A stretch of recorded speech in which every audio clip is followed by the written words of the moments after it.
Champ already. Corey Brewer, have a night. 101 authentic. 13 clears the top. Call on them, baby.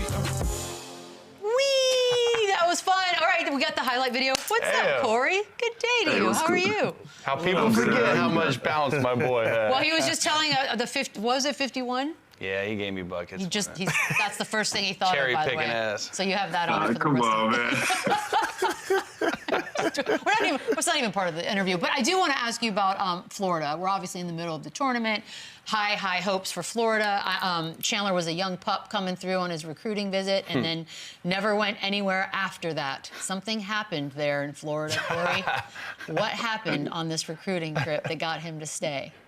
No need to go anywhere. Once you come on Florida's campus, hey, we got you. Listen, they were winning back-to-back champion. What was the place, Brew, where there was like 3 bars in one? It was like it was downtown. You walked into one. You go through one door. It's like rap music. You go through one. They were all 3. And I just remember going to this place and I was like, what in the world is this? Signed on Sunday, canceled every visit I had after that.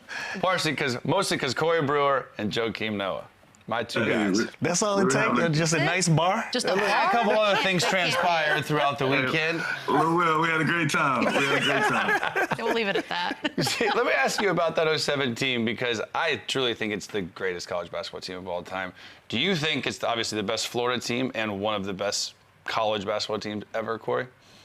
Oh, for sure. Just because, one, we were a team. You know, a lot of teams had great players. We had a whole team that was just together. We did everything together on and off the court, and we played the right way. And I know the NIL now is such a big deal, and it's crazy seeing the amount of money these dudes are making. How much would you and like Horford and Joakim, Tebow, those guys in Florida during that time would have made in the NIL? Because it's bananas. We broke the bank. Come on, we went back to school. We went back to school for free. So think about these kids are transferring different schools for money. We went back to school for free. So. Joakim just said something. He said we paid to go back because we were paying the insurance. Oh yeah, they all would have been top 10 picks, and they still went back. Oh yeah. Year. Yeah, God, we had to pay our Lords of London insurance, like me, Joe, and Al. We're paying insurance to go back to school to go to school. I'm like, come on, man. And now they can take online classes too? Oh, I've been in heaven. I had to get up and go to class. I didn't even think about that. I didn't think about that either. That's the big one. I don't want to go to class either, and I didn't do anything. People go to class? I stopped. That's all I know. I'm always curious about this, Corey, because you and Lou have a weird connection, and I think Lou was not aware of this yesterday. I was not. You guys at one point were actually traded for each other, which I always wonder about when a trade goes down. Do you care what the other side got or how it went down? But the Rockets traded you and a first-round pick to the Lakers for Lou. So did you even know that? Oh, I know for sure. The state tax is a little different in LA than Houston. That's a great point.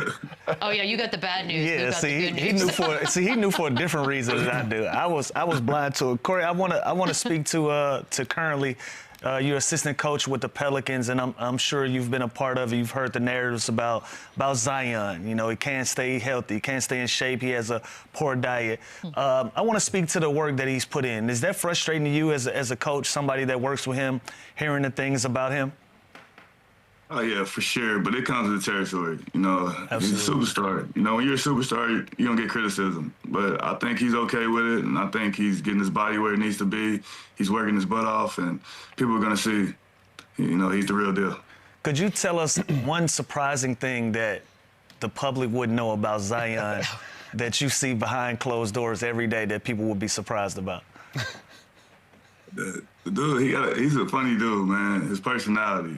People, you know, he's not that serious. He's a big, funny, goofy dude, and he has a good time. He loves basketball, so I think that's gonna be the biggest thing. I think, you know, being hurt all these years and now finally being a little healthy and showing what he can do on the court is gonna make him even hungrier. I'm going to leave the belly button tattoo alone for now, but I need after the show, I need details of why. Why would you need details? Why? Because you'll get a belly button tattoo. He just wants a why. I just need answers. That's all, Corey. 2007 draft, Corey. You get drafted to the Timberwolves. Kevin Garnett's on the team. A month later, he gets traded. Like, what was that like? Was that a roller coaster looking to play with a guy like him to then, damn, he's traded a month later? They probably couldn't use any of my draft interviews because the only thing I said was I can't wait to get to play with KG. And it's gonna be, you know, I grew up watching KG. Can't wait. Man, 2 weeks later, I get to Minnesota. They trade KG, and I'm like, oh, okay.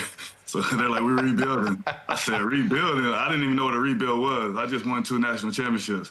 And, well, I found out early in my career what rebuilding was. So Kevin Garnett's out, but Antoine Walker was there. We've had him on the show. He's told us some great stories. What was it like playing with him, you know, that year?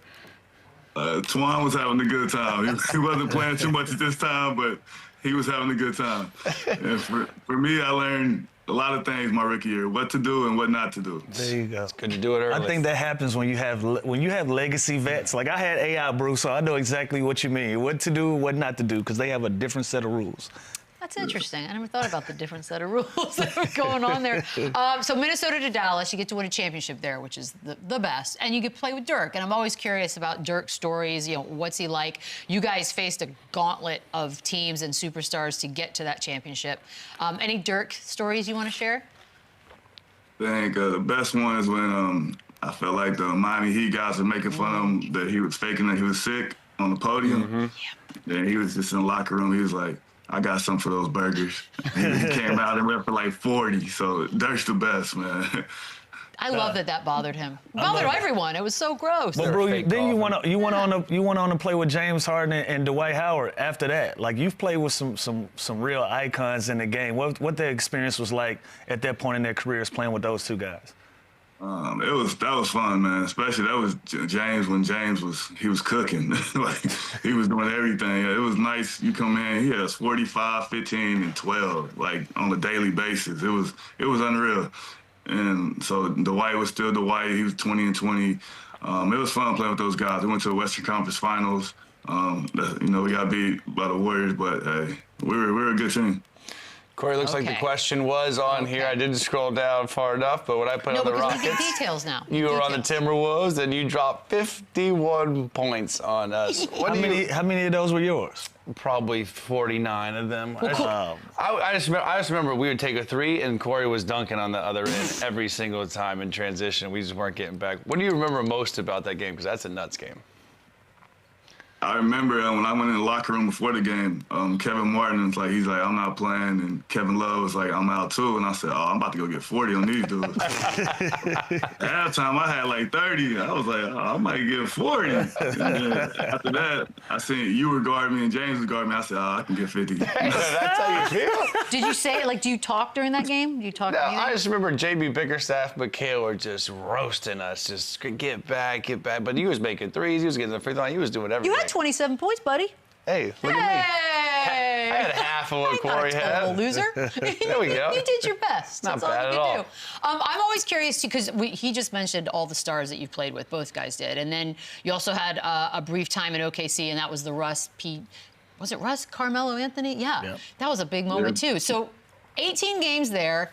Is that enough time to sort of get stories, to bond? Like, what's that kind of an experience like to play with, like, a Carmelo Anthony for, you know, a handful of games? It was a great experience for me, just because I went from L.A. To getting to play in the playoffs with those guys. Melo was great, man. Melo was Melo. Like, you know him, you know he's a great guy, and he was a good teammate. Love playing with Russ. Got a lot of easy layups playing with Russ. And PG, you know, a lot of step backs I've seen. Brew, we talking about your 50-point game, but you know you had a mean presence on the defensive end. If you guarded some of the greatest in the game, from the T-Macs to the Kobe's to the D-Wades, what was one of your favorable matchups of toughest guys to guard in the league? My favorable matchups? Well, that you liked, whether it went your way or not. I was like, ooh, it was my way. None of those guys. None of the ones you said. You mentioning guys like that was easy. They were taking a lot of shots now. You can only guard so much. I always tell people, when you're a defender, you know, a dude might have 25, 30, and you did your job because they're going to take 30 shots. It's a rough life when you're a defender. That's a fact. You remember your first time guarding Kobe? Oh, for sure. Man, I was down there, and he was talking to me. He was like, you know, I'm about to go left fade, young fella. Left fade? What are you talking about? Yeah, he went left fade. Oh, so, he was telling you what he was going to do before? That's cool. He talking to you. He talked to you through the moves. He said, watch out for the pump fake. He hit you with a pump fake. Cold-blooded. Cold wasn't no joke. God, that is awesome to be able to do that and then do it for real. Corey, this is. Well, go ahead. Corey, we got the Gator game Thursday night. Florida, Maryland, you've been following. You think we got enough to win it all this year or what? Come on, man. We got enough to win for sure. I can't go, but we definitely got enough to win. I like our squad this year. You can't go, duh. Chandler's going to go now, but I'm a little worried he's jinxing it because he's a little too confident. We got a squad, Corey. We're winning it all, baby. He's been saying that this whole time. For sure. Corey, we appreciate the time, man. Pelicans. Good luck the rest of the way. I'm not sure how to address that.